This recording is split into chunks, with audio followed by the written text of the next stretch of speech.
I'm a 3D artist, and in this video, I turned a bunch of video games into highly detailed LEGO sets, and even got a professional LEGO builder to rate what I made from 1 to 10. And we're starting with Portal 2, the game where you see how fast you can reach terminal velocity while a British robot tries to break you out of prison. I started by prototyping some tiled floors and walls, but I'm not so sure about the scale of all this, so I hopped out of bounds real quick to do some extra professional analysis. Now, this might be hard to believe, but this game has a lot of portals in it, so I had the bright idea to make this slide mechanism where you can put pieces in one portal and they'll slide out the other portal, except it only works one way. It's a prototype, alright? Well, it turns out that building a portal exactly to scale with minifigures isn't exactly the easiest task in the world. I had to lock in no less than 5 different shapes, but that's actually the easy part because as soon as I started finishing up the wall itself, I realized everything is built around the wall tiles themselves being smooth, which means this single exposed stud from the portal ruins the entire build, and I need to invent entirely new mathematical techniques to make sure that doesn't happen. My final solution isn't perfect, but by making it 2 studs thick like this, I was able to get rid of most of the issues. The rest of the wall has a bunch of different tile colors to represent the different wall textures you can find in the game. Next, I built out some scaffolding behind the wall to keep everything architecturally stable. We're going all black for these pieces so you can't tell how lazy and bad the construction is. Actually, now that I think about it, the facility in the game is pretty busted up and dilapidated, so this is just lore accuracy. I don't know what to tell you. Next, I extended these Technic beams so we can have a floor. That's typically optimal for market valuation. I don't think we can really get by without all the piles of trash though, so I added a bunch of scrap tiles and pipes all in a very neat pile in the corner here. There's a lot of other features we could add since the game is good, since it was made by these people, but one feature you see a lot are these buttons you gotta put boxes on. So I made the button, which was easy enough, but it turns out LEGO already has a build for the cube since they released a whole bunch of Portal 2 things a long time ago, back when LEGO Dimensions was still a thing. I never played it personally, I was more of a Skylanders kid at the time, but hey, at least it's one less decal I have to make. That's a relief. Usually with the buttons, you get these lights up and down the wall pointing you to a doorway or whichever contraption the button is supposed to activate. So I did the same thing here with these round tiles. The doorway itself was a bit more difficult to make. In the game, it's slightly depressed into the floor, but I have enough slight depression in my life, so I decided to just skip that part and it made it a lot easier. Another recurring visual theme in this game is that a lot of the tiles are held in place by these robotic arms, and sometimes they start glitching out and shift the tiles all kinds of places they're not supposed to be. So I did the same thing here. I'm even using these blue lightsaber pieces to mimic that blue border you can see on some of them. Next, I put some copper piping behind this panel like there's a room back here, because in the game, this dude Wheatley is always hiding behind some panel somewhere. I built him out of a couple of handlebars. You know what? Let's just have him bust out of the wall actually on this bendy tube track thing. It's supposed to look like he's attached to it, but actually he's just clipped onto the panel if you look closely. And while I'm at it, I added a bunch of rusted framing and vines and broken scrap metal everywhere. This is like a scaffolding beam on the ceiling with a hanging light. Details like this are what really make a set feel realistic in my opinion. No real laboratory is without its workspace safety violations. I guess next I could add these robot arms behind the wall. It doesn't really make the slide invisible, but it does make it look a little bit less ugly. Last but not least, I wanted to add some of these laser guys. I just copied these from a YouTube video I found because never in my life have I seen someone use roller skates to represent guns, and I'm legally required to use it now. For the final touches on this set, I started tracing out a bunch of screenshots in Illustrator, like these doorway signs I yoinked out a no-clip. This wall is looking more basic than sodium hydroxide, so I put one of those screens on here. They usually put these right at the beginning of a level. Wheatley also gets a custom face decal, eyelids halfway closed like the sarcastic, judgy diva that he is. I also found the original door texture, so that's definitely better than before. The final set comes out to just over 400 pieces, meaning it would probably cost around $40 if LEGO sold this in real life. I really like this one, so I'd say it's probably worth it, but it doesn't matter what I think, because if I want to impress the LEGO builder, I'm gonna need more than one singular set. So like the very paragon of discipline that I am, I knocked back some caffeine, put on some focus music. Obviously, I'm using my Raycon Essential Open earbuds, who, and you're not gonna believe this, are actually the sponsor of today's video. Ever since the headphone dent apocalypse, I've been really hesitant to use actual headphones. These things are perfect because they're light and simple, and they're open ear so I can still hear footsteps approaching. I have this irrational fear of being caught using my own computer in my own house, so anything that doesn't hinder my echolocation skills is pretty great. Oh yeah, the sound is also really good. I should probably mention that, huh? For people who go outside, it's really nice because you can like hear a car before it runs you over. My job keeps me locked indoors a lot, so on weekends I like to go on these 10-mile walks so I can keep my average steps per day above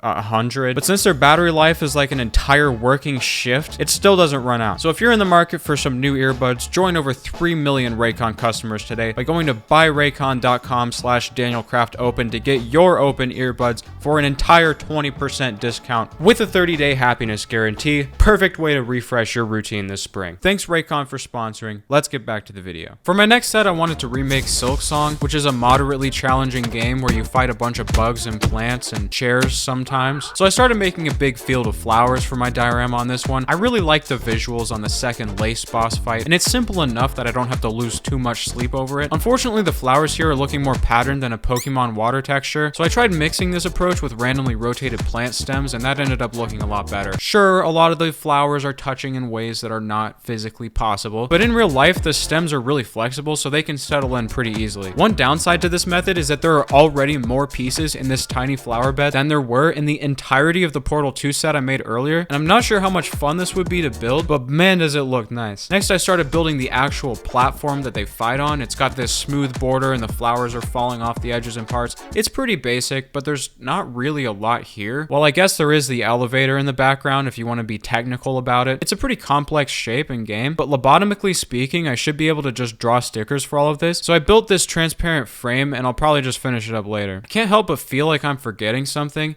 Oh yeah, the main character of the game. How in a million years am I gonna make this shape in Lego format? I could just cop out and make a minifigure. I mean, I've seen some pretty good ones and some pretty bad ones, but I don't want to give up without even trying, so I tried experimenting with a bunch of different variations using this minifigure vest as a head shape. We got Baby Hornet, we got Ozempic Hornet, but out of all the different variations, my favorite is this one based on the promo art. Yes, the legs are made of dinosaur teeth, don't bother asking. And there's even this variant with the octagon cone, which kind of looks like the dress ruffles. I think this is about as close as I'm gonna get without making any custom pieces, so I tried moving on to the lace figure, and I really need to stick to minifigures, I think. I don't think the droid arms are the way to go, so I found a way to use this 3x1 round tile to hook in some teeth for the arms, and you can even hide it with these shoulder pads, which is exactly what it should look like in the first place. I also figured out that a candy cane is pretty much the exact same shape as the needle she uses. If I could just get rid of the giant red spirals, I think it would be perfect. And well, I mean, they look all right, but for being bugs, they are absolutely massive, bigger than full-size minifigures. And when you put them on the stage, it just looks downright disproportionate. So I tried remaking them as tiny as possible. Hornet's head is now a piece of crown molding, and Lace's feet are made out of a bucket, like the handle for a bucket. I like these a lot more, so I stuck them to the flowers using these transparent bars. Lace is about to do some dash attack. Hornet is 30 feet in the air like usual. I also put this web behind the spear like she's actively healing. And you know what? I think I would be moving on to the decals right about now, but thinking about texturing this elevator makes me want to silk myself, so I remade the whole thing analog style using fire pieces and lightsabers. Somehow it looks a lot more skilled and complex than it actually is. The door on the front does open though. I know the bar is low, but that at least does work. I used a couple different colors to make it seem kind of metallic, and I think it works, but it does look a little bit like a tree now. And well, I guess the set is kind of almost done, so I got ready to make my final changes. I took the red part of the candy cane and yeeted it into a black hole. I lengthened Hornet's spear so it looks more like the needle from the game. I drew faces for both Hornet and Lace on the same texture, which is less impressive when you consider Hornet's face as a single blob, which we map on twice. One thing I noticed is that Lace's headpiece has these angular extensions on the corners, but by pure cosmic luck, that's literally part of the character's design. So yeah, I intended that from the jump. So the final set comes out to just over 700 pieces, but most of those are tiny and cheap, so I think it would still probably cost around 30-40 bucks. What's that in rosaries? Probably about $1 million. Let me know which builds are your favorite if you want, because with that, my time was up, and it was finally time for the Lego builder to judge my work.